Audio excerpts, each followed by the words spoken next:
Um, all right, everyone, welcome back. For our next Grand Round speaker, I'd like to welcome Dr. Ankit Sarin, who is visiting us now from UC Davis. And today he's giving us a talk on surgical management of malignant colon polyps. Dr. Sarin earned his medical degree from Kasturba Medical College, Manipal, and has been in practice for more than 20 years. He is an experienced colorectal surgeon who specializes in the care of patients with colon and rectal cancer, inflammatory bowel disease, and other colorectal problems. His expertise ranges from benign anorectal disease to tertiary level pelvic operations. Dr. Sarin has a clinical interest in identifying the role of minimally invasive and newer techniques in colon and rectal surgery, as well as improving perioperative care. He has worked on and extensively published on robotic colorectal surgery, enhanced recovery protocols, opioid reduction, and systemic workflows that improve quality, such as surgical site infections reduction and ostomy care.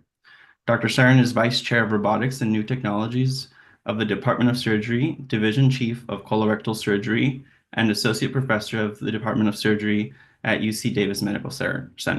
Dr. Sarin, welcome, and we're looking forward to your talk today.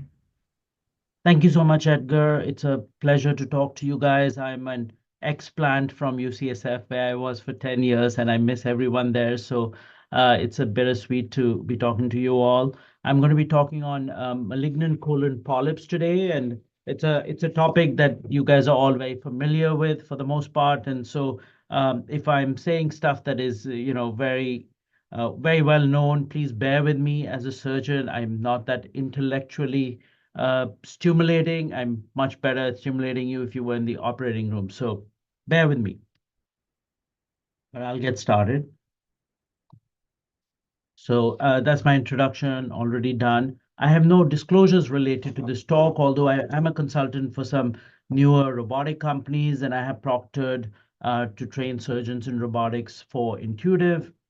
When we talk of malignant polyps, we're talking about a very specific type of polyp, and those are the polyps that have developed enough mutations, accumulated enough mutations to develop high-grade dysplasia and eventual invasion. And the specific malignant polyp that we're talking about is the submucosally invasive polyp, or T1 in TNM grading, not the ones that have already invaded the muscularis propria, and not the ones that are still in the mucosa, which would be considered high-grade dysplasia or TIS for most purposes. Why are these relevant? Well, these are relevant because these represent the earliest form of clinically relevant cancer in most patients. Because once you invade the submucosa, there's a possibility for lymphatic and vascular mets. And the relevance of it from a clinical standpoint arises because these can be managed endoscopically because the risk of residual cancer in the bowel wall or adjacent lymph nodes is quite low. And there are some that need to be managed surgically when the endoscopic risk alone does not take care of the risk of residual cancer or lymph node mets. So it's a constant balance between identifying patients who can be removed endoscopically and not have a risk of residual cancer, but also avoiding the surgical risk in patients whom you can manage endoscopically. And finding the optimal selection is key, because that would minimize both the risk of residual cancer and also the risk of surgery. In order to frame this talk, it's important to understand the difference between superficial versus deep submucosal invasive polyps. And arbitrarily, this distinction is made at 1,000 micrometer or a millimeter. An invasion depth of 1 millimeter is associated with a substantial risk of residual disease or lymph nodes, and that risk is estimated to be about between 10 and 18%. If it's less than a millimeter, it's considered superficial, and for the most part, there's a much lower risk of lymph node mets, 0% to 4%, and therefore, at least as long as bad histological features are not present. And so therefore, this distinction between superficial and deep submucosal invasive becomes important. In trying to determine how to deal with these malignant polyps, we are essentially trying to answer three key questions. how do you endoscopically recognize colorectal polyps with deep submucosal invasion? Those are the ones with the 10 to 18% risk of residual cancer, and so therefore you want to get them to a surgical colleague. The second question is, what's the optimal endoscopic resection technique and specimen handling for the less invasive T1 malignant polyps? Because those are the ones, if you adequately remove them endoscopically and you handle the specimen well, you can avoid surgery. And then finally, if you do take these polyps out, and how do you weigh the risks or benefits in patients when you take them out and examine the pathology? So these are the three key questions, and I'll try to go over them one by one. So the first question, of course, is how do you endoscopically recognize colorectal polyps with deep submucosal invasion? And again, that's the invasion beyond 1,000 micrometers or 1 millimeter. And there are lots of different ways to do that. The simplest is, sessile versus pedunculated. If you had a pedunculated polyp, the risk of having a deeper invasion is lower because you're essentially taking out all the elements of the polypoid or adenomatous elements of the polyp. We can look at endoscopic surface patterns. We can look at endoscopic morphological patterns. And then, of course, if we take it out, we can do a histological identification of depth of invasion. And we'll go over these one by one. So the first is endoscopic surface pattern classifications. And some of the most commonly used ones are this NBI, narrowband imaging related colorectal endoscopic system classification, or the NICE classification that you see on the left. And that looks at the color, the vessels, the surface patterns, and tries to identify what the risk of deep submucosal invasive cancer is. The other one that's been talked about a lot, less commonly used now, is the Kudo pattern recognition, and that's on the right in the schema. And there's a distinction between rounded pits versus irregular pits versus branch-like pits to try to determine which of these would have a deep submucosal invasion. And you can use dye spray to help identify the Kudo pit patterns. But the two ones that are most concerning when you look at the endoscopic surface pattern classification are the type 3 in the NICE classification and the Kudo pattern VN and VL. And if you just use these two criteria in determining whether the patient has deep submucosal invasion, there's good quality evidence of having about a 94% accuracy and a 96% negative predictive value. So it is pretty good. However, we also know that the inter-operator correlation is not great. It's about 60, 70% in whether people will call a particular lesion type 2 or type 3, or what the Kudo pit pattern would be, even among endoscopic experts. And so that's the caveat to an endoscopic surface pattern recognition.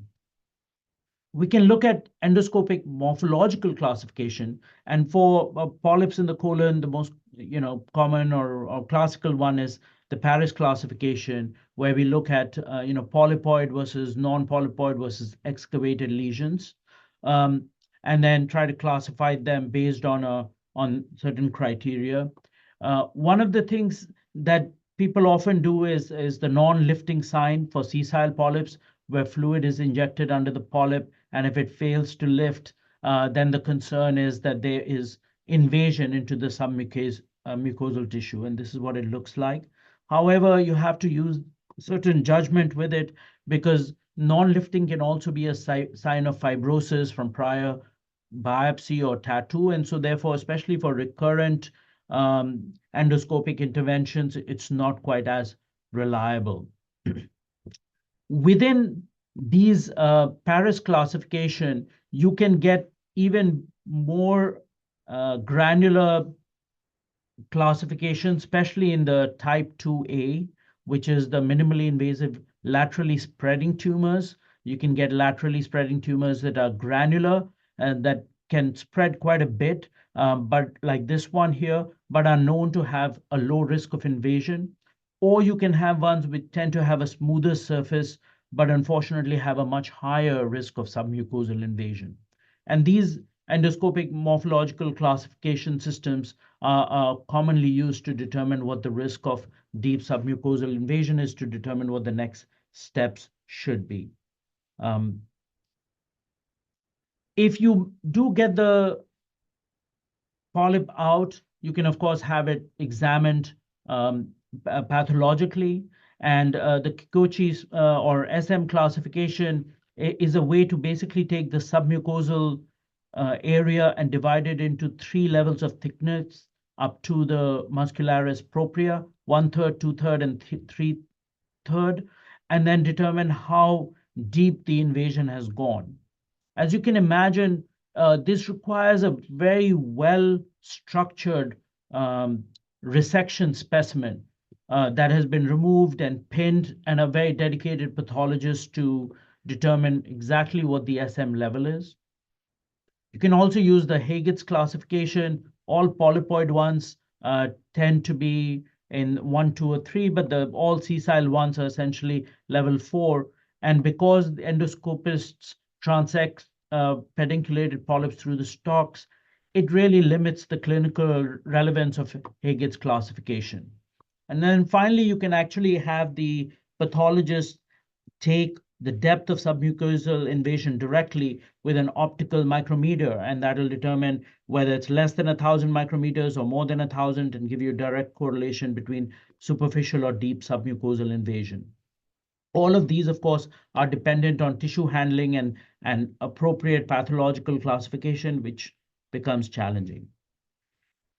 However, if you have used these systems and you have identified deep submucosal invasion, well, what should you do then? In the case of pedunculated polyps, it's pretty easy. You can still perform an endoscopic polypectomy and then determine, what the pathology shows. In sessile, especially spreading, smooth spreading polyps where there's concern for invasion, or you have a non-lifting sign de novo, your best bet is to biopsy the lesion well, so you get a diagnosis of cancer, and then tattoo. In a series of Delphi uh, study done in endoscopists in Europe, at least, they felt that you don't need to do this in the cecum. There was not consensus on tattooing in the rectum, but everywhere else you should tattoo. And for us as surgeons, tattooing is extremely helpful because although I know all of you are very confident in stating that a particular lesion is in the hepatic flexure or splenic flexure, I am just as equally confident in telling you that a lot of times you're wrong. And so having a tattoo over there really allows us to get a true sense of where the lesion is without subjecting the patient to another endoscope in the operating room to try to figure out where the lesion is. Because if you're going to come back endoscopically and look at this lesion again, it's totally fine to tattoo just distal to the lesion. But if you're going to do this for the purpose of surgical identification, it's important to try to tattoo in 2 or 3 different areas on the wall. The reason being that your single tattoo may be right in the direction of the mesentery of the bowel, and therefore will not be seen like this lesion over here on the outside. And it's important for us, again, to be able to see the lesion, to be able to determine what we need to take. Um, Classically, tattooing is done distal to the lesion. And of course, the reason for that is because if you can't uh, get across the lesion endoscopically, then you are left with doing it distally. Sometimes I've had people tattoo proximally, and sometimes I've had people tattoo both proximally and distally. And I think that's all fine. Although the mistake that certain surgeons will make if they are not paying attention is that they'll assume a proximal tattoo is a distal tattoo because that's the classical sort of teaching, and then they'll remove the wrong section of the colon. So however you decide to do it, based on your judgment, it is important to note whether you put it in proximally or distally or both in your endoscopy report so that someone down the line has a chance to not cause problems. This is about deep submucosal invasions. The second question becomes, well, what if this is just a superficial submucosal invasion? And so what would be the optimal endoscopic resection technique and specimen handling so that you can appropriately try to avoid a surgical resection in those patients? Uh, First of all, the ones that are associated with an increased risk of superficial submucosal invasion are um, when they lack the deep submucosal invasion features we just talked about. The larger size will likely have superficial submucosal invasion, LST non-granular, um, and LST granular with dominant nodules. The key with these is to try to resect them en bloc if possible so that they can be sectioned properly and we can get a sense of the depth of submucosal invasion, because that directly correlates with residual cancer in the bowel wall as well as lymph node spread. For small lesions, of course, biopsies, cold or hot, will be fine. Larger, you worry about bleeding, so you could use a hot cautery. You know this better than I do. Um, Sort of more advanced techniques, snare polypectomy,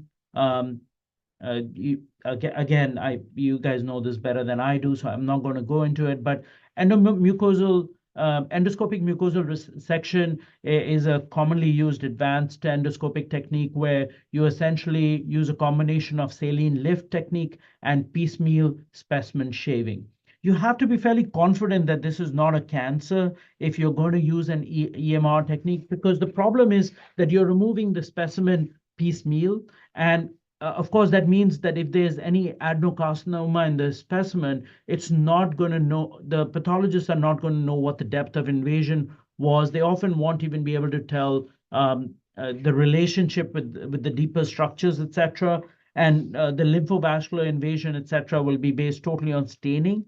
And so it's almost certain that if the patient has an adenocarcinoma, the endoscopic technique won't be considered adequate without doing a formal, segmental colectomy to look at the lymph nodes as well. And so probably, if possible, and you're concerned about a more advanced lesion, then doing an endoscopic submucosal dissection technique, where again you lift the mucosa and the submucosa with saline lift or other solutions, and then use a specific endoscopic dissection knife to take the specimen out as a single specimen, as shown in this picture, is probably the way to go. This preserves the relationships of the cancer to deeper tissues, allows you to get the depth of invasion, and of course, allows you to understand whether you can avoid an operation.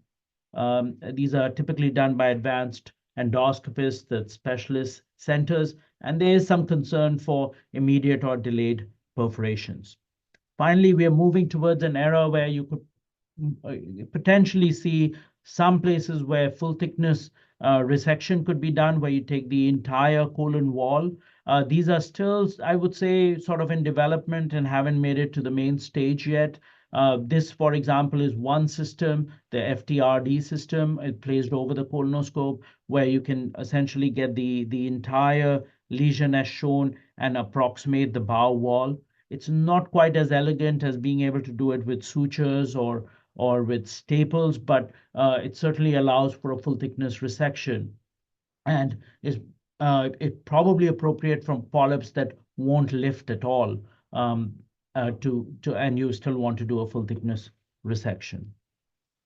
Finally, you can start working with your surgical colleagues to do a combined endoscopic laparoscopic surgery. And the idea behind this is if the polyp is in a particularly challenging anatomical location behind folds, then putting in a camera and even a single port laparoscopically and manipulating the colon so that an endoscopist can go in and manipulate the polyps more easily really can make a big difference.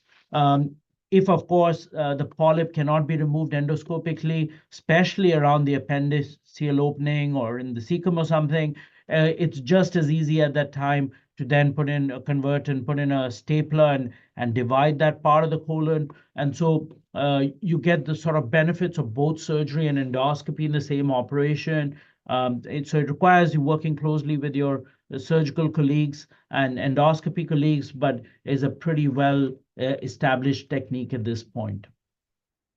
Once you take the endoscopic lesion out endoscopically, you get the information to the pathologist. Of course, ESD or more advanced techniques give you more complete histological information for decision making, and that translates into fewer surveillance over time. The pathology lesions should be retrieved uh, using a net or a snare uh, if you have to, and then pinned if possible, especially if you use an advanced technique, so that a relationship of the lesion to surrounding structures, margins, depths can be better understood when they ink the specimen. If you have a malignant polyp, of course, as we mentioned earlier, important to tattoo, especially in multiple areas, so your surgical colleagues can identify it.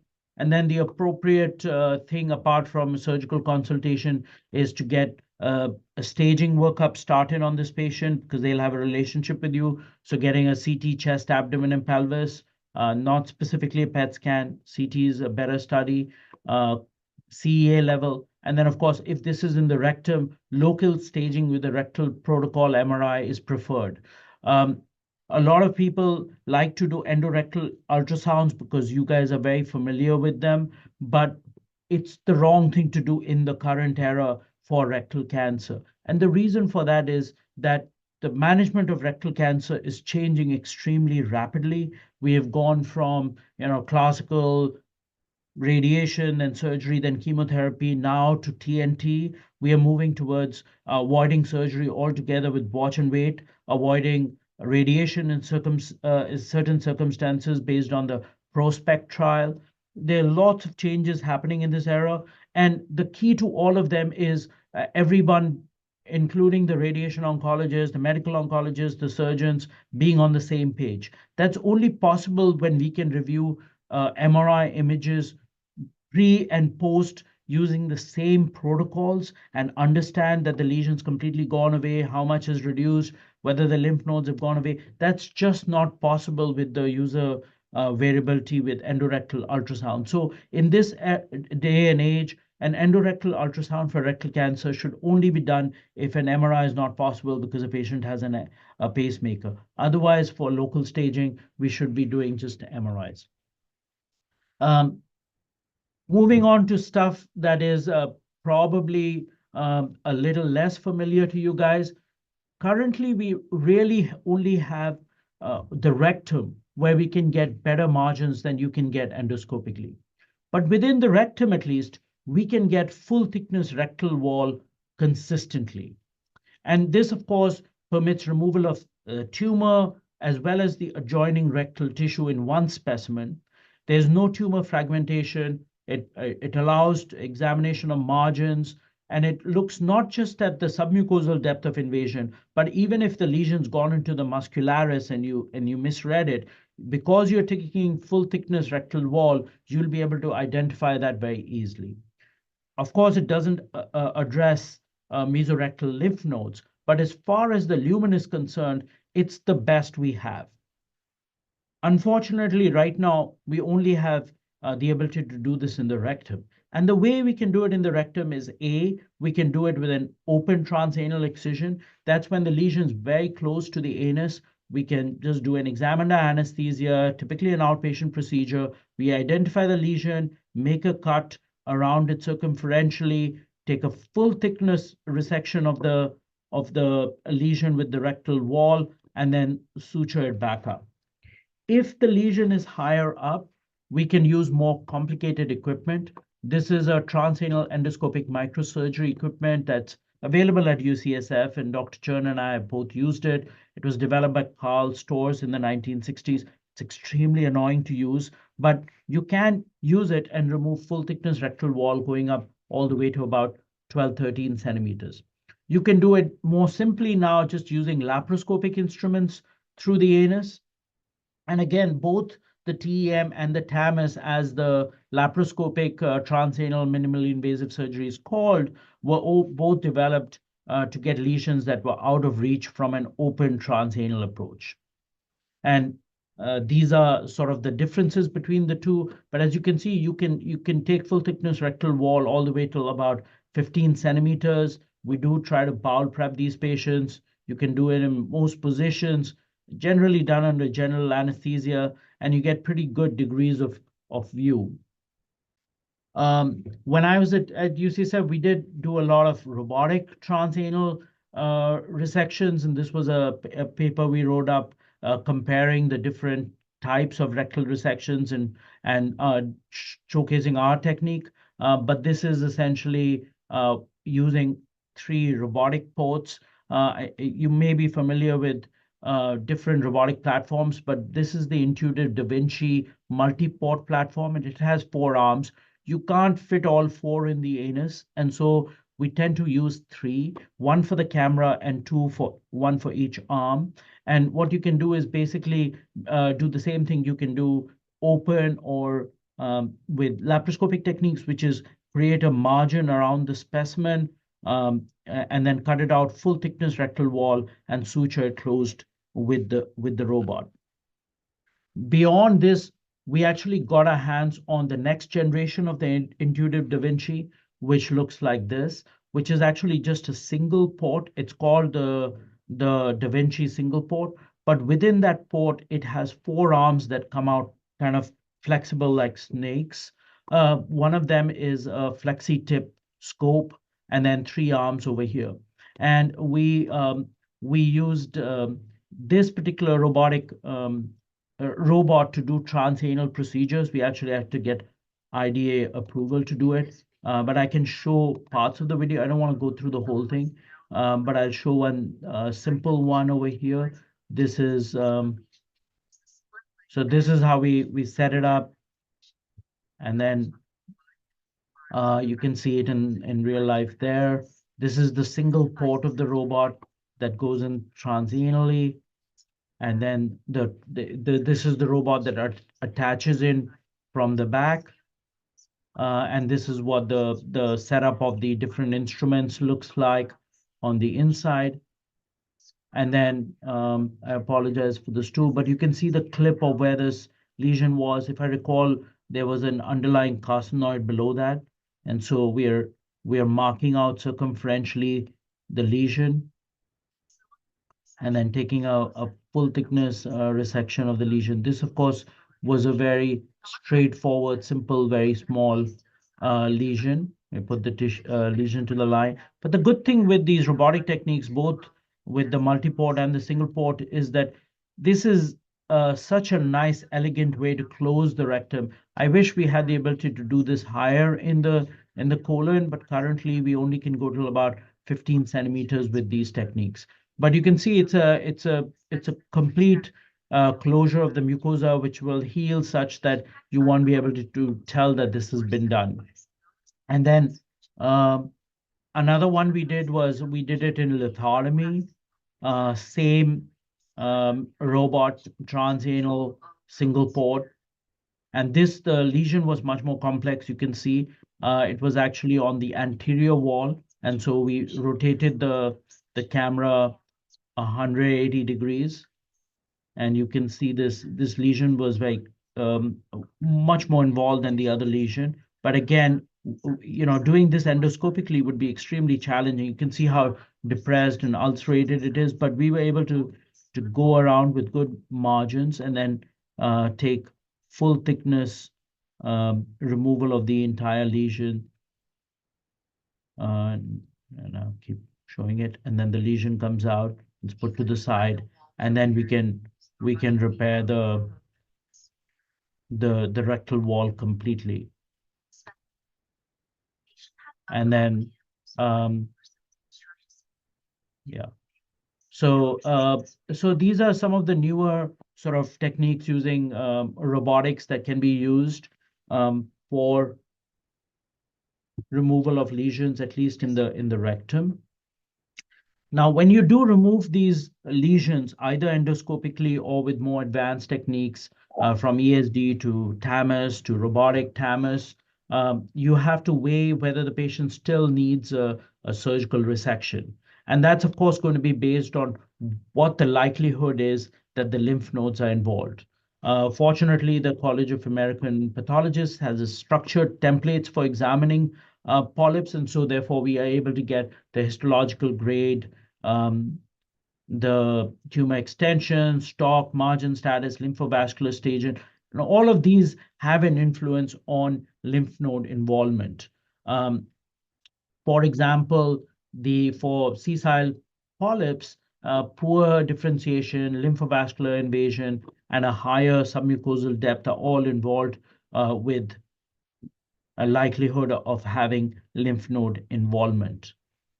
And if I go into the specific numbers, the percentages associated with it, we can look at the SM classification, for example, and you find with increasing depth, you get an increasing risk of lymph node mets in the literature, up to 23% when you go down to the deep submucosa. Similarly, when you get to level 4 at the Haygett's level, you're looking at a 27% lymph node mets. The lymphovascular invasion has an odds ratio of 5 to 7% of lymph node mets. And so if a patient has lymphovascular invasion, we often would recommend, um, a formal colectomy. So there's lots of different factors that make you decide whether there's a risk of lymph node mets, and that informs the algorithm for how you're going to go about deciding what to do. And again, I'm not going to go into details because we talked about this. This is all just bringing it together, looking at the morphological features or the pit pattern or the morphological surface patterns, and then determining where in the spectrum this patient lies, whether it's going to be benign or it's going to be superficial submucosal or it's going to be deep submucosal, and therefore determining whether you should tattoo and biopsy the lesion or whether you should be doing an endoscopic removal. Either way, you're going to be surveilling these patients unless they end up having an operation. Now, if they end up having an operation, we can, of course, do the operation, whether it's a colectomy or a proctectomy. We can do the operation open, we can do it laparoscopically, robotically. Some of the principles that we keep in mind when doing these operations is A, we want to do an oncological resection. So what that means for us is this. As an example, if you have a lesion in the ascending colon here, it's not just about removing that lesion. What we have to do is basically go to the base of the blood vessels towards the right colon. So we have to go to the base of the ileocolic vessel. We have to go to the base of the right colic or the right branch of the middle colic vessels. And we have to take all the lymph nodes that will be living in the mesocolon over here, along with the specimen, which is why a very small 2 centimeter colon cancer over here results in a proper right hemicolectomy, because you want to follow the oncological sort of principles by removing all the lymph nodes associated with this cancer. Same thing on the left-hand side. In the rectum, it becomes more tricky because if you were to go this wide in the rectum, everyone will end up with a permanent colostomy. Fortunately, we know that in the rectum, the lymph node mets tends to occur proximally and upwards. And so we tend to do either tumor-specific mesorectal excision, which is where we go 5 centimeters below the tumor and then remove the mesorectum along with the lesion. Or if the tumor is lower and going 5 centimeters would essentially remove the anus as well, we can do a total mesorectal excision, which is going down to the anus and removing all the mesorectum, but not taking the anus out. We only take the anus out and do a permanent colostomy if the cancer itself is invading the sphincter muscles. And on a cross-sectional view, it's important for us to go and get the entire mesorectum, not just the rectal wall, but all the fat surrounding it, which has the lymph nodes. So these are some principles that we teach our residents and fellows on how to appropriately handle colon cancers and rectal cancers oncologically on the surgical side. And then, of course, like I said, we can do this laparoscopically where you get magnified image, you get you eliminate bowel exposure to room air, and so recovery and much smaller cuts, so recovery tends to be much faster. It requires significant learning curve, it's labor intensive, and the instruments are straight and a little bit clunky, but you can always use laparoscopy. If you're trained, you can use robotics and robotically when we do this, our instruments have much finer degrees of movement. We are on the console, and so therefore, even when you're working down in the pelvis, you're not struggling because you can't sit on the patient's head.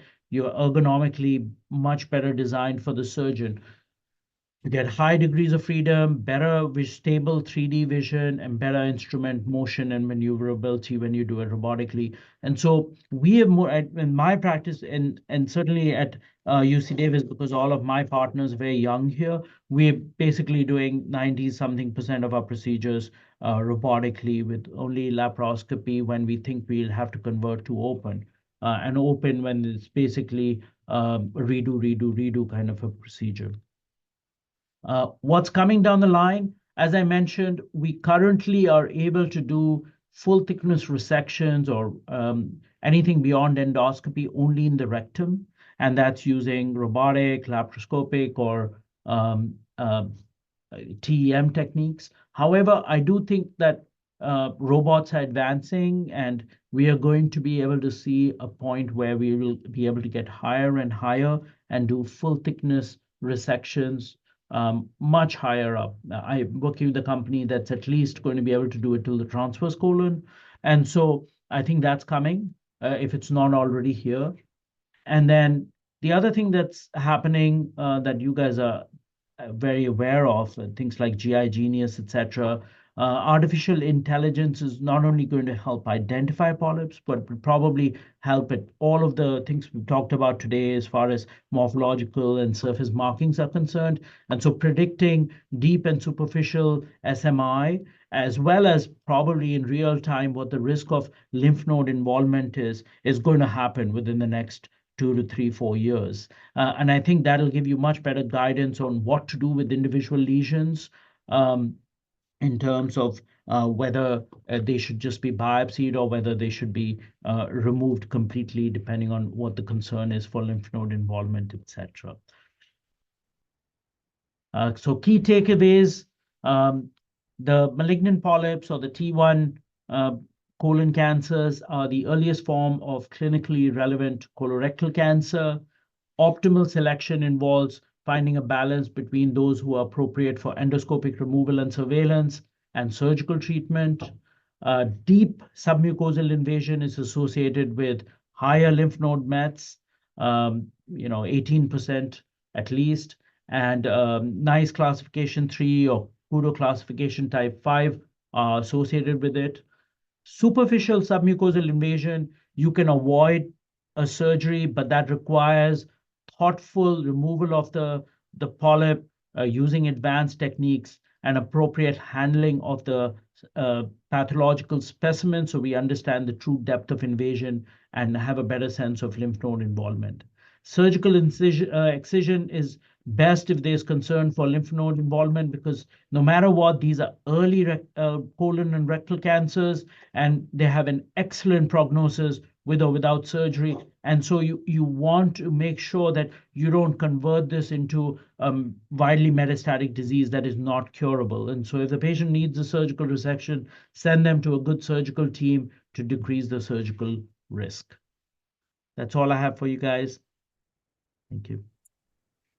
Thank you, Ankit. This was excellent. Learned a lot.